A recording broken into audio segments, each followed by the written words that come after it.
Hi guys, and welcome back to F the Noise podcast with your host Lauren Fiorenza Gill. I am so excited because today I have a very special guest. This is the first guest of the podcast, and I am just absolutely thrilled. It couldn't be a more perfect person than this person that I'm going to introduce to you now. I have the honor of sitting down with the incredibly inspiring Holly, an Aussie-based ocean lover who, at the young age of 23, was diagnosed with a level 4 melanoma and was told that she only had 6 months left to live, and not long after that, at age 28, was in an unexpected life-altering car accident. Holly has since spent the last 10 years healing, modelling and advocating for people who have an invisible disability like herself. She is a Byron Bay powerhouse who's focused on sharing her story to inspire others to, like her, live their best lives, or the best it can be, as she says. I am so excited to have her as the first guest on F the Noise and share her story because it truly is incredibly inspiring, and it's incredible to hear about how this transformed her life. So welcome to F the Noise podcast, Holly. I want to meet me too. I feel privileged to be here. Yeah, thank you so much. You're welcome. And you are amazing. That's why I say it. I've got to say, when we first met yesterday, I felt like you have this really lovely, confident, calming aura. And it felt like I kind of known you before meeting you for the first time. I think you just put a lot of people just at ease. I just felt like I kind of knew you. I felt really comfortable. And you were just very confident. And I just really loved that about you. Thank you so much. Yeah, I do put people at ease, and that is very positive and has its negatives because I talk to everybody. Like, I was at the beach today, hardly anyone there because it's hot, it was raining, the water was crazy, and then I just somehow just said to someone, "Oh, the conditions are blah blah blah," because they're really crazy and not anyone's at the beach.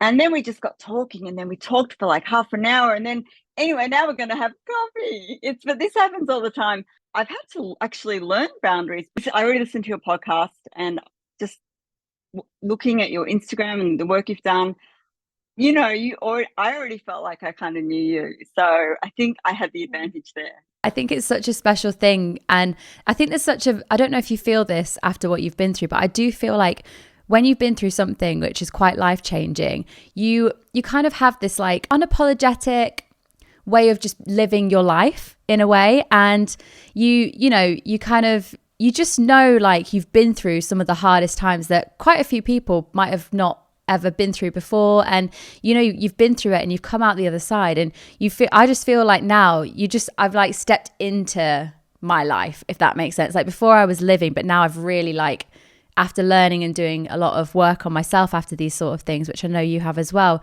stepping into your power and stepping into like who you are. It's been a big journey for both of us. I feel like actually it's a shedding of all the crap, actually. Stepping into my power has actually just been uh peeling the onion of the power that I am. And that sounds really Anthony Robbins or something, Tony Robbins, but it's almost, but I think in part of that shedding isn't suddenly that I'm going to run for prime minister. It actually is, well, what's true for me, and it's very different to what it used to be. I mean, I feel like I'm more the 5-year-old I was than the 25-year-old I was, and now I'm 40, That. just turned 49. So yeah. I love that. Based on that, could you like take us back to who you were before the accidents happened and before all these little life-changing events? Could you take us back and just give us like a little catch up of kind of who Holly was before all of that? Because like you say, you do go through a transition of, something that changes or alters your life in a way. And then you become this like butterfly that's just like flying everywhere and doing everything. How back do we go? Because I feel like life is full of these points, and then there's the major points. So I would say there's the pre-melanoma, so having level 4 malignant melanoma with a tumor and being told I may have 6 months to live. And for me, I had a skin cancer on my arm. Now, it was a mole, but I could feel something was wrong with it. Like, it felt like, as I would describe it, a tiny sun on my arm. It wasn't huge, but it was different. I'm a redhead, right? I dye my hair blonde. I'm quite freckly, got foundation on, but I am redhead, like Ranger genes, and I spent my whole childhood at the beach and getting burnt every summer. And there wasn't a lot of skin cancer awareness when I was growing up at all. So, I just blistered every summer, and and my skin is naturally, as redheads produce more vitamin D. We don't need as much as everyone else. So that's quite interesting in itself. I went to the doctor and I said, look, this doesn't feel right. I've never had anything cut out before, but I think this needs to go. And she said, it looks fine. So I went home and I feel like this whole connection with intuition, right? I just knew something was wrong. Mm-hmm. And I didn't think I was that ballsy at 23, but I went back and I said, you really got to take this out. I just have a bad feeling. And she was like, okay, I'll take it out. And as soon as the pathology came back, she rang me and said, I am so sorry. You need to come in straight away. So I went back in and she had the most apologetic look on her face. And she told me what it was and that I had to see a specialist straight away, which I did. And then he said, look, people with level 2 melanomas, less than this, are dead within 6 months. So, get your affairs in order. Oh my Not quite. gosh. It was a huge shock because there wasn't much skin cancer awareness. This is 25 years ago now in my culture, in my part of regional Australia. And I didn't know, what am I going to have to get my arm amputated? Like, what's going to happen? And he said, so you can sort of, I don't know if you can see that there. You might not see it with the Zoom, but it's a big scar, which has faded a lot now. But I had the whole chunk of my arm taken out.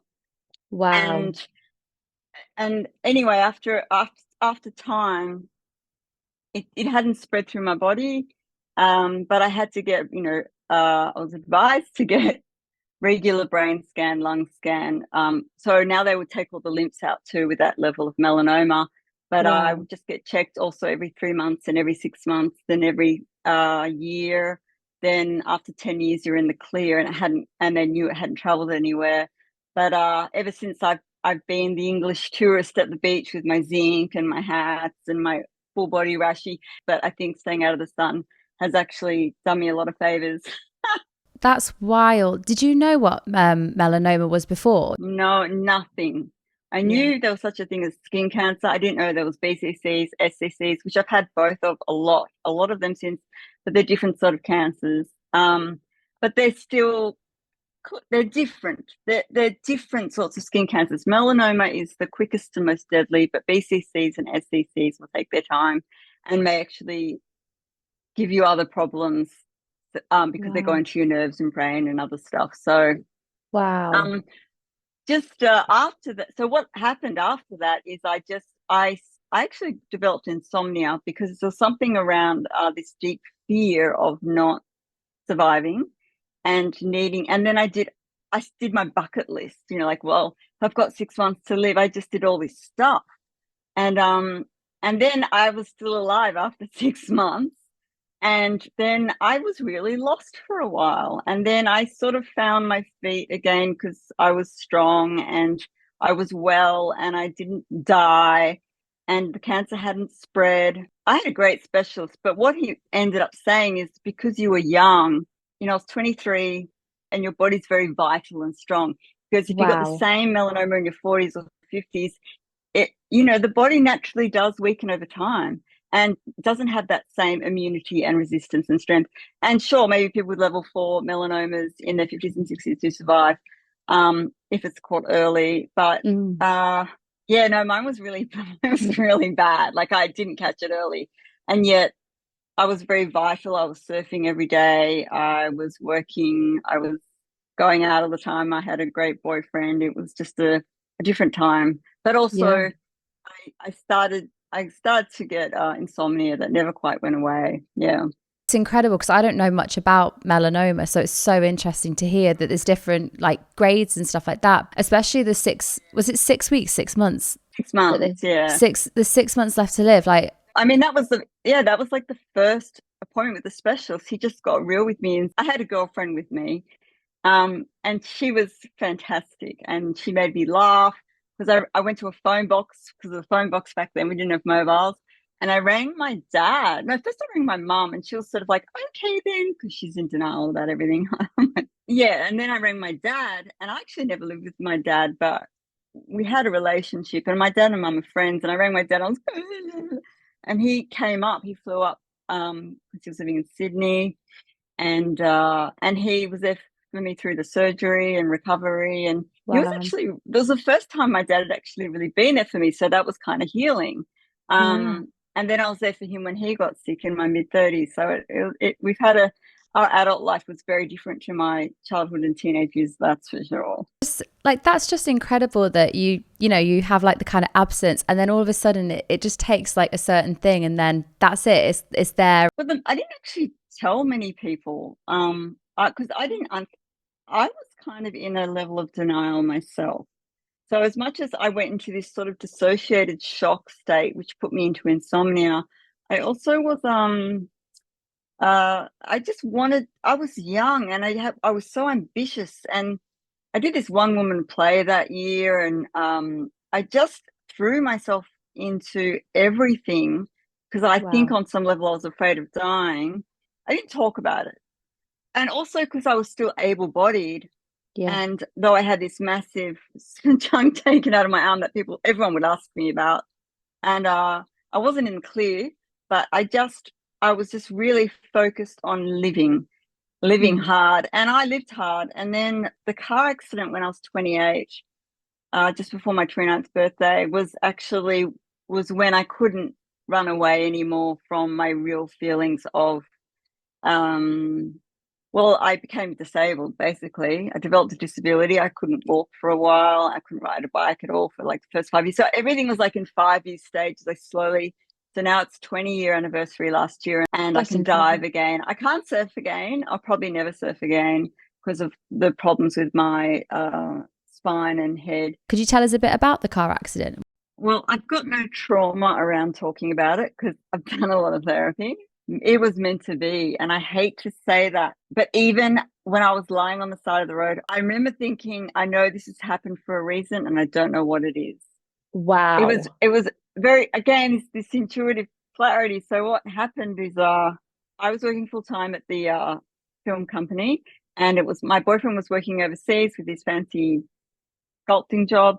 And I was driving into Byron because I was living out in the countryside at the time on the highway. I was driving on the highway to go for a surf. I had my surfboard in the car, and then I was going to meet a girlfriend for lunch. Just the usual Saturday.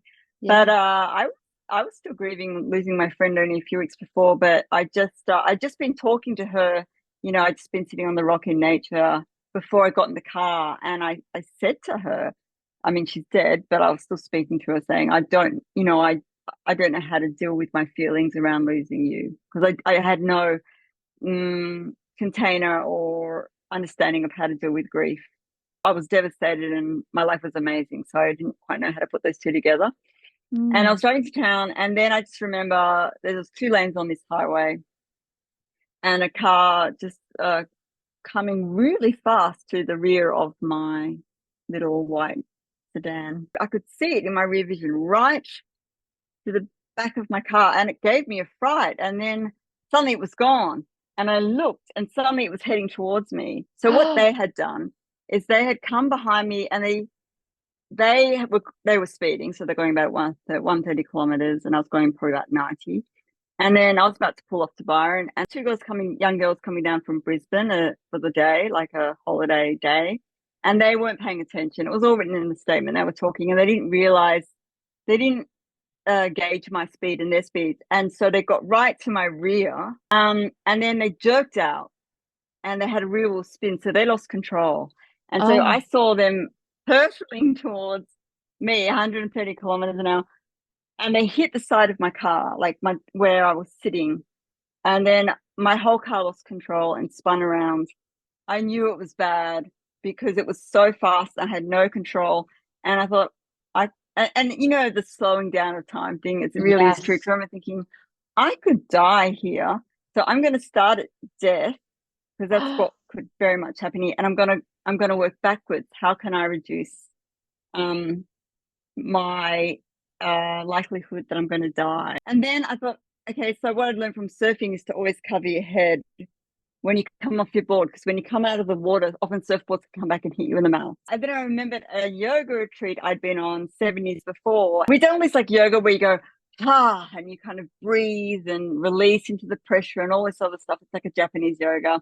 Tikal was the teacher, and he actually had died between the yoga tree. And I was like, I heard his voice because he had a student that was in the Himalayas. So they were in a taxi going up a hill, one of his students, and the taxi went off the cliff in the Himalayas, and they kept rolling down the hill. And each time they did a roll, his student went, ha, ha. And she survived, and the taxi driver died. And so I remember that story while I was about to have my car accident. So I remember that. And so I covered my head and I went, like I just softened my body, because normally you'd be like this, right? Yeah, And I just tense. I softened, I let go, and then I hit a tree off the side of the road, and I snapped my arm, but my arm was protecting my head. I essentially saved myself from having a frontal lobe head injury by protecting my arm. But because I was Wow. doing this, the steering wheel went into my chest, and I punctured my lung, I fractured my ribs, and I broke a vertebrae. Oh my And gosh. I had a really bad whiplash. So all the soft tissue in the back of my occipital area of the left side of my head, I just felt like this sort of like incredible like tearing pain. And then all the front of the car like squashed into my knees. And then the car just sort of conked out. And then I closed my mouth and it was just crunch. And I was like, oh my God, I've broken my teeth. I didn't break my teeth, it was glass, just shattered Oh my glass in my God, mouth. in your mouth. Yes. I couldn't open the door, but the window was down because it was hot. I was going for a surf, and I looked in the rear vision mirror because firstly, I just checked to see if there's any cords or anything through my body, because when you're in that much shock, you can't Yeah. feel anything. So I was like, no, everything's fine. And then I looked, and I just saw this. My face was just covered in blood, but it was just glass cuts. But I just had blood all over me. So I thought, I've got to get out of the car. The car's going to blow up. The car was completely, a write off. But I Oh. climbed out the window and I just laid down, and people had stopped because they'd witnessed it, and they had towels in their car and they surrounded my body Oh. with towels. Obviously, someone had called an ambulance, but I said, in my bag, there's an address book. I just said, call this person, call this person, call this person. And then the police came, the ambulance came. But what was interesting is as I was waiting, then I stopped being able to breathe. And then I started to feel the pain in my whole body. And I went, oh, I think I'm going to die. They give me morphine. But I remember very clearly thinking, I might die. Because I was like, because, my lungs filling up with liquid. Like that's just what happens when you puncture your lung. And after, I was okay at first. And then, of course, it's filling up with liquid. And I just remember thinking, I really, really don't think it's my time, but am I in denial? And then I thought, wish I had a better breakfast. I would have been much more prepared for this. I'm going to have a long day. And then basically, I was rushed to a bigger hospital and I had the tube put in my lung before I left. And I was in the emergency room in the bigger hospital. All my friends came and I had this like hot surfer nurse, and he had to take off my skinny jeans to put a thing in my urethra. Okay, so everything got better eventually. However, not my head injury at the back. So I started to get this terrible, terrible sharp pain here, right there in my occipital region. And I saw a specialist and he said it was occipital neuralgia. And I've been living with that for 20 years. And I have a great neurologist. I've got a great team now, but it's taken me 20 years. I still have a disability, and also at the same time, in a nutshell, to round it all up, I have a degenerative disc disease that I started to get in my 20s. I'm in my thoracic spine, but it's everywhere. And I actually got that from my great uncle, where I got the Ranger genes with the blue eyes. Because I remember him when I was a kid, and he was 40 and he was completely bent over. And I learned about this through seeing this amazing orthopedic surgeon when I was about 40, and he'd done all these scans and stuff, and he's like, yes, you've got severe degenerative disc disease, because I was getting worse. And he goes, you just have to keep exercising and opening up. But if I've got really bad neuralgia, I can't do the exercise. So it's like this kind of, I have to manage everything. And fortunately, the neuralgia is getting better with new medications with my neurologist. There's always medical advancements. Last January, I finally got on medication that started to help. And I have had 10 back and head surgeries and all sorts of things to try and help me with my spine and head. So it's been nothing short of a miracle, but also at the same time, my back's got worse. The surgeries didn't work, but they didn't make me worse. So I use crutches now. I have walking aids and standing aids. Mainly I use them just for standing. I tend to like either lie down or swim, or find a couch or daybed somewhere. So I live with disability, and I realize that there's a stigma associated with that. So I've been doing disability advocacy and learning about ableism and able supremacy. You know, there really is a thing around it's not cool to have a disability, and it's really good for me to kind of keep unpacking my whole thing around being cool. You know, like it's still in me somewhere that if people love me, I am worthy. And that's why I go on these personal retreats once a year, because I'm not well enough to do a official retreat, but I'll go into a cabin with no Wi-Fi and I just sit with who I am. And who I am is actually just nature and life itself. I think the rest of my life I'll be unpacking this sort of subtle ambition and wanting to just be more authentic and of service, and also survive and pay for my medical bills at the same time. It's incredible. Like your story, genuinely, it's incredible. The fact that it was the melanoma and then the car accident. And then what I love about this, like this next phase of your life is it's just focused on like looking in and like you say, unpacking. And I super relate to that. It's like, how can I be more of my authentic self? Would you mind talking a bit about these retreats? Because when you told me, I was just like, that sounds like heaven. Can I come? Came about because I used to be able to do meditation retreats and yoga retreats and a week-long silent retreat or something. It wasn't easy, but I could do them. And then it became a point when I couldn't.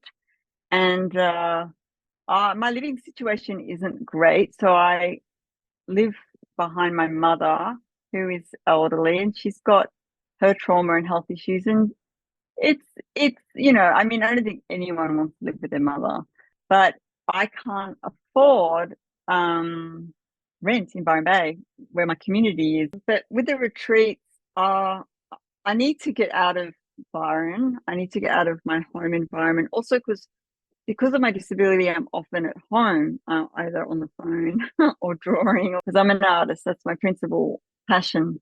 During my 30s, I mean, I had a lot of time to sit or lie, just be on my own, because I was very crippled for a long time, like extremely crippled. And when you have a new disability as an adult, you go into this sort of ableism denial for like the first 10 years. Like I would never have called myself disabled, even though I was.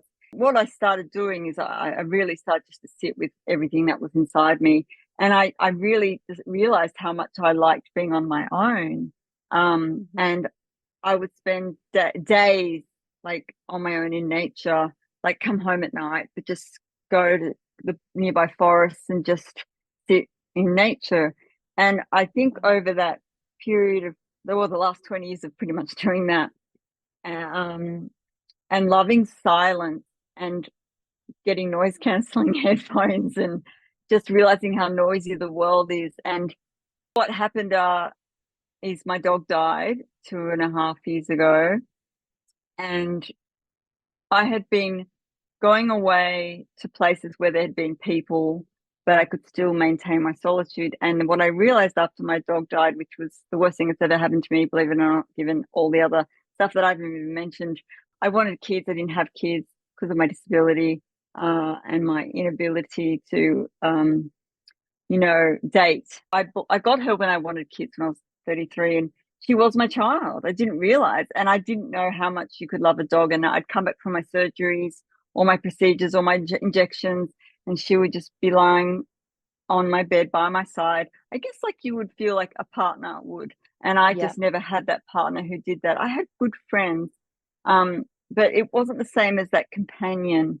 And she got old, she was 14 and a half, but she was my teenage daughter. So then I had to make a choice, to spend another $3,000 and put her in hospital again. And she was in pain, and she was, dementia, blind, incontinent, and everyone around me who cared about me said it's time. And I knew it was. And she died just here on my bed with my friends and a beautiful vet who came and euthanized her. I thought I knew grief, and I thought I was prepared. And that's what I've learned from this is grief is different every time for every situation. and you can't expect it to be a certain thing, and grief is messy, and it takes as long as it takes. Because 6 months before she died, a friend of mine went missing at sea. So, and then I had another death 6 months after my dog died. So it was an interesting time. Yeah. But what happened is I realized I had to go away on my own in nature and be away from everyone and everything. And I didn't really understand my motivations, but again, it's that instinct, right? I think we know deep down everything we need to do. And I just knew I had to go west from here where there's no one. And I found this place, and they rented cabins that aren't close to each other and not always booked, like it's quite remote, by a river, and there's no Wi-Fi. I love You that. can't get Wi-Fi. So I booked a week, and the first retreat I cried a lot. And I swam a lot. The second retreat I did the last summer was different again. I actually met some people there who were staying there. And then this last retreat I did 2 months ago, and it was fantastic. Like I went deeper. I think because some of my acute grief has also lifted regarding all the losses, like the deaths, the dogs, and the two friends. But I felt really happy, genuinely. I mean, I always feel happy in these spaces, right? There was more released. I'd let go of, I think the grief is like a heavy weight, and it's like a cloak. And then the cloak has been lifted. Doesn't mean I still don't get sad about those deaths, but I processed the hell out of it. Go to these places that are comfortable enough for my disability, but not fancy. So I bring on all my food. I'm bringing in my water. I'm filtering it into a smaller container to take in the cabin. Like I take my mosquito net, like it's rustic. And I am swimming down rapids, and it's like, and I'm sitting in with flies and birds and lizards and bugs, and there's a composting toilet that you got to walk to. And it's really quite rustic, but that's important for me because I get something that I can't get anywhere else. And that's that I realize, dare I say how cheesy it sounds, that I am one with everything. I really am. And that is all that matters to me now. Is I was doing a meditation a few days ago. It's peace. And peace isn't a flaky, like everything's like flowers and rainbows. It's this deeper sense of it's okay. Even the mess is okay. It's okay. Things aren't resolved. I just want to be present. And when I'm really here, there's comfort in that presence. And the presence can be in the pain, and just being present with that pain. And that's what I practiced on this retreat. Like whenever something came up, I just was like, I'm going to be present with it. And it was okay. It sounds like a dream. I think one of the things that you said to me previously, which I think is just so true, is like in this world, it moves so fast, and we just don't allow ourselves the time and the space to be at one with ourselves, because we're always constantly reactive and it's fight and flight. We just don't allow ourselves the time to breathe and the time to feel and properly deeply feel. And I definitely think, like, when you've been through, you know, something like where we've been through, which is whether it's cancer or a car accident, you don't take life for granted anymore because it could have been taken away from you. So you allow yourself that time. That any time it can be taken from you. You just get such a reality check that we are so finite, and this is it. I lost friends after the car accident because I was working full-time at a prestigious international documentary company, and I was surfing every day, and I was making surf films, and I had this really cool boyfriend, and I was really cool, and I was really popular, and people would like want to get to know me to climb the social ladder. This is after the melanoma, before the car accident. Yes, I was prolific in that 5-year period. I thought I was going to be this international surfing filmmaker. Like I had things shown at the Hawaii Film Festival and all this other stuff, but really, my values were kind of in the wrong place. I was very stressed. I was complete insomniac. I had really bad hormonal problems, and yet I just pushed, and I got what I wanted, and everyone wanted to be friends with me. And then the car accident happened, and I was crippled, and my partner left me about he did it over like a period of 2 months. So like he just kept his stuff at our house and didn't come home, basically, Wow. which was horrible. And I like, can you please come and get your stuff? Like 3 months later, can you come and get it while he's moved in with his new girlfriend? Oh But gosh. also there was a handful of friends who actually were great, and there were a whole bunch of other people who I never saw again. Just going back to the pre-car accident, do you think that the reason why you kind of had this like really elevated way of living, really kind of going absolutely for it, all guns blazing, do you think that came from having that limited time left to live, planning everything, and then realizing you've got this life now, and it kind of shifted you into like putting it into gear one and just going for it and living your best life? And do you think that triggered that kind of let's just absolutely just live life kind of attitude? I think that would probably be a part of that pie. But Yeah. also part of that pie was running from my pain, trauma, past. I had a difficult home life, and luckily I had like a best friend who lived just down the road, so I was always there. But there were systemic intergenerational traumas that I hadn't dealt with and no one had. I had a very low self-worth underneath all that. So I think a lot of it was proving it to myself that I was somehow worthy because the world thought I was, and being loved and popular and successful made me feel like I was worthy of existing. And then I lost everything because my best friend was murdered a few weeks before the car accident. And I was a big part of that whole process. We didn't know he did it, for one thing, but um, I was that person who sorted out all her stuff. And, we'd lived together on and off for the 10 years previously. And she was like my family to me. And her daughter was very close to me. And this is after the melanoma, isn't it? Yeah, so Yeah. it was, and again, instincts. Like I just knew she was going to die that year, and she had a Really? lump in her breast. Yeah, she had a lump in her breast, and I went through that whole process. She got it removed and tested, and I was like, "This is it. This is." And then she told me, "It's clear. It's fine. It's benign." And I'm thinking, I don't think I actually said to her, I was sure you were going to die." And Oh she goes, my "No, God. I'm fine." I started to cry because my grandmother died not long before. And I just thought, oh, maybe I'm just traumatized by my grandmother dying. I started to cry and we hugged. And I just thought, I really thought she was going to die. And a few months later, she did.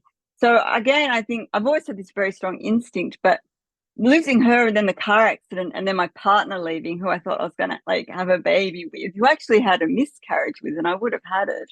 So it was just like loss, loss, loss. Yeah, I didn't know how to deal with grief either. No. So, but it was the ushering in of a new life, and it was a very different life. Yeah, I went into denial as well. So I partied once I was able to walk again. I partied. I slept around. I drank. And I wasn't a drinker, and I would just say I would just stay up all night with people, and that didn't last very long because it made me miserable. And then I realized I moved in with this wonderful woman who taught me how to meditate, and that was the beginning of like a new phase. Sifts it out. We'll definitely touch on that because like I said to you, I've been there with that kind of sifting out through people that want to be there for you and your best self, and then be there when you're most vulnerable, and then after you've kind of reinvented yourself, and like I keep coming back to the butterfly analogy, but spread your wings and are actually stepping into your most authentic self, there is a shift, and naturally there's a change, and there's kind of that moment of realization that not everyone wants to be around this new brightened version of yourself. I meet people who also, it's not just you and me, it's a lot of people, but people don't talk about it because losing friends isn't like losing a relationship. People can talk about now, but losing friends somehow makes us look wrong or shameful, or what did we do wrong? Losing friends, like friends are meant to be for life. You make close friends and they're for life. And so if you lose friends, it's somehow, I have felt it reflects badly on me, and there's shame in that. But actually, the more I've stepped into, as you say, who we truly are, there's also there's healthy no's in that. There's boundaries in that. There's saying what we need in that, and there's lots of love in that. But not everyone can meet you there. And I remember talking to actually a great. I've met a lot of spiritual teachers in my time. I don't talk about it too much because I live in Byron and it's very spiritual, and I get annoyed with it sometimes. but I'm pretty closet spiritual. And she said to me, because I talked to her about this fact that I'd lost friends, and each time I'd go through these growth periods, new people would come in. Some people would stay and some would leave because, I always have a lot of people around me. But she said, it sounds a bit flaky, but she said the clearer your vibration, the higher your vibration, you're not going to vibrate with those people anymore. And it's natural for them to fall away, and you can't hold on. And then you'll vibe and you'll find and attract the people who meet you where you are now. And that was really helpful for me, because I felt so much shame that I had lost people. I still feel shame, but I go to therapy. I think exactly what you say is like spot on. People are very open on social media and, in friendship circles about talking about the loss of like a boyfriend, girlfriend, partner. And then when it comes to friendship, I just don't see that communicated in the same way. And like you say, there is like this like painted shame around it because it's not spoken about enough. And I've seen that with older friends and stuff, where you grow older and you hear that kind of saying of, as you grow up, you kind of like lose friends, and when you're about 60 you've got 2 friends that you can count on one hand, that sort of thing. And it's like that's where you are, and the older you get the less. But like no one talks about when you've been through a kind of health scare or accident, and people really showing up when you're down. This is my personal experience. People really showed up when I was down because I was very vulnerable. I obviously was like my weakest, so I was rallied around quite incredibly, and it was amazing. I had lots of friends. And then as I've 5 years later on being in remission, as I've stepped into my power, into myself, and all I can say is that I feel like I've got more love, and I feel like I'm more present, and I feel like I've got so much more space to offer people, but also like putting myself and my health first. Sometimes that, like exactly what you say, like other people don't meet that vibration. And as hippie as that sounds, it's just really physics. And also what you said, like when you're going through it, you are kind of cocooned by people who love you. It's what happens the year after, or the 2 years after, or like because you go through it and then you have to recover. And then you're in whatever it is. If it's disability, it's ongoing management. If it's cancer, it's remission and the fear of maybe what's the word? Relapse, sorry. Yeah. The values change, and that takes time. And learning who you've gone through the fire, you're the phoenix rising from the ashes, and you can't not be changed by that.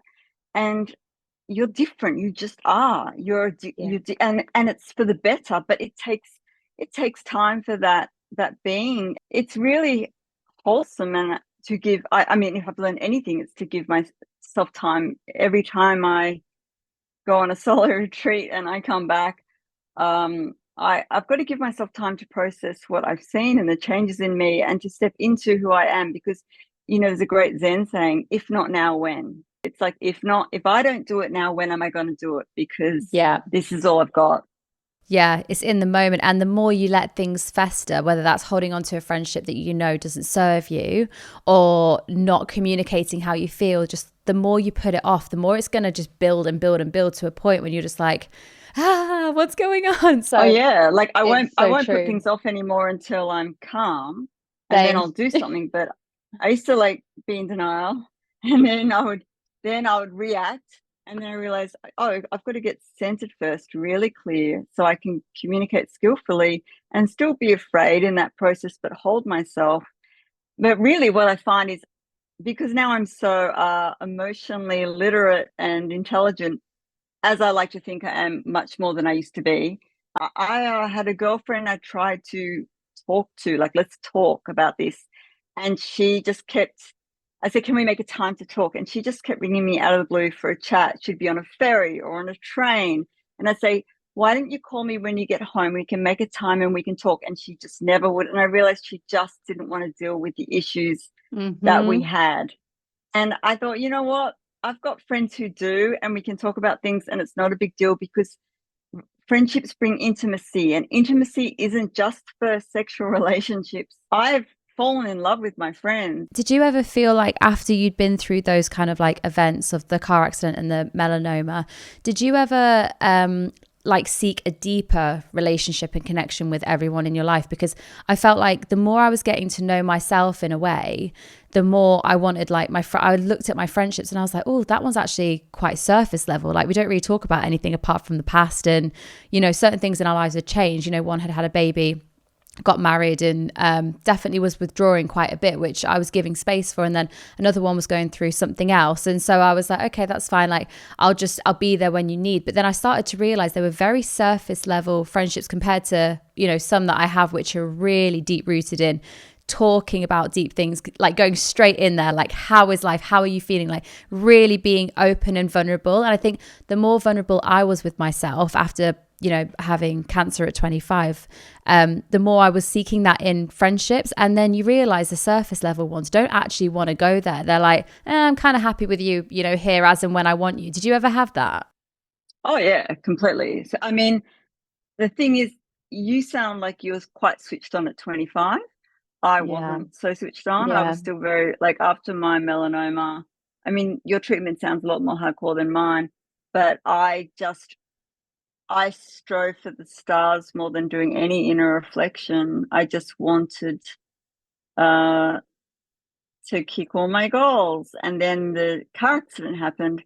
And I think that's what changed me and made me do that inner reflection of I had a lot of superficial relationships in my life, a lot, because I was someone for them to climb on the ladder, and I didn't know that. And then I wasn't anymore, and I wasn't needed.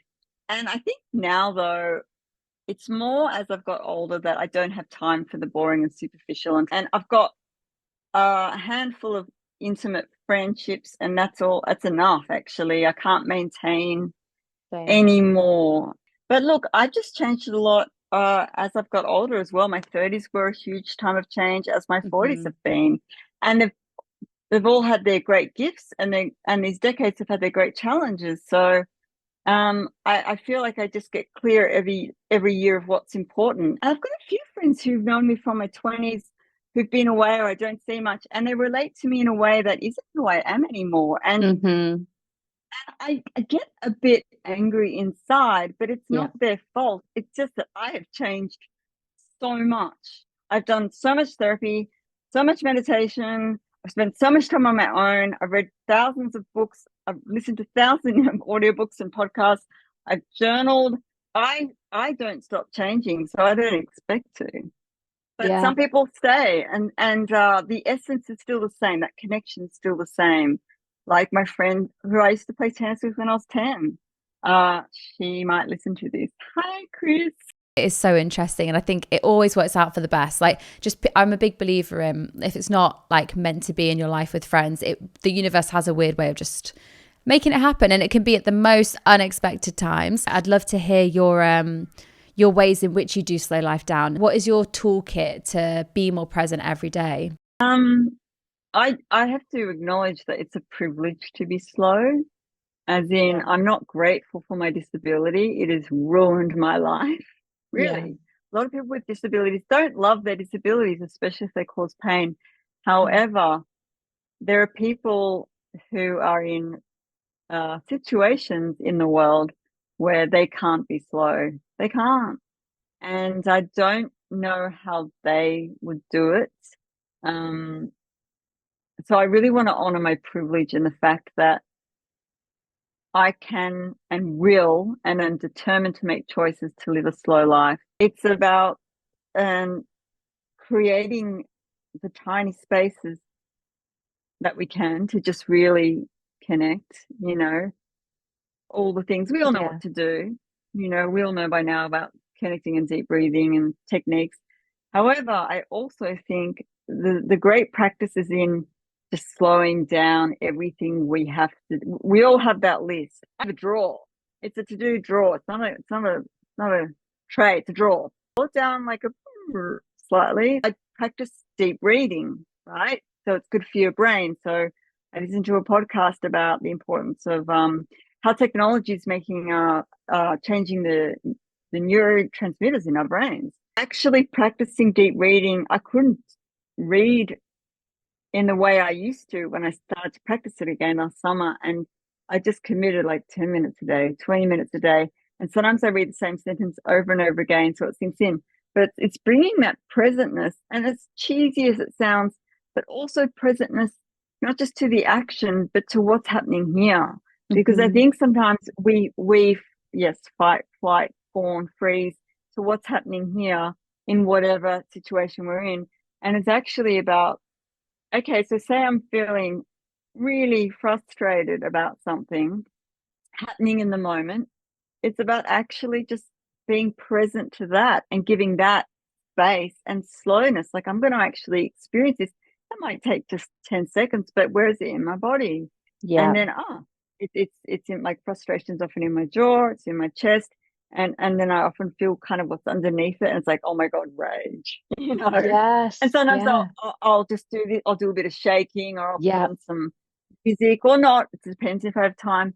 And then I'll hold it. I'm not going to push this away. I'm just going to hold it. And then I'm going to bring my attention to what's happening now. And then I just have it there, and then I keep being present, and it moves. But that creates somehow in my brain, so I really think it's all happening here, some sort of spaciousness, which slows me down. And also I've become better, not perfect, at, so this mobile phone thing, I've gone through phases of getting rid of a phone because and going back to a landline, no one rings. But I often have my phone on silent. I also don't take it with me when I go out a lot. So it's like, I tried calling you. I was going to be late, 10 minutes late. I'm like, just be 10 minutes late. The big thing is not being obligated to get back to people straight away. So last night, say I got an email from you and it was important, but I was about to go to bed. Now, the old me would be like, I've got to do this tonight. I've got to get this done because it's important, because it was. But I had to get to bed. And also, not only that, is I could have done it as soon as I woke up, but I needed to swim before the sun gets too high. And I said, I'll get back to you after I've gone for a swim. Yeah. And it still gives me ample time to do what I need to do. This is important, right? Like, I found my own ways, but this is the thing. I think we all have to find our own ways of how to find those spaces in a world that doesn't give it to us.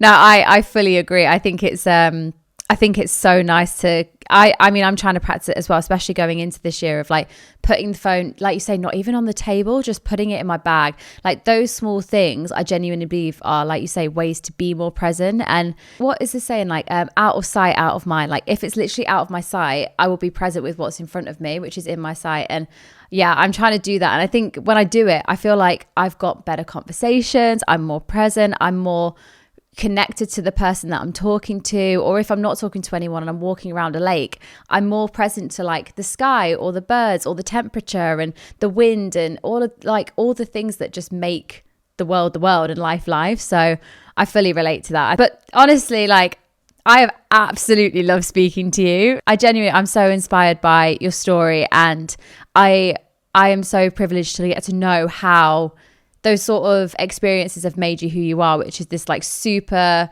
bright light is all I can describe it. I hope people can benefit from my trauma and tragedy, but also my joys. And I think whatever you went through obviously was horrible and, a nightmare. And yet, look how purified you are by it.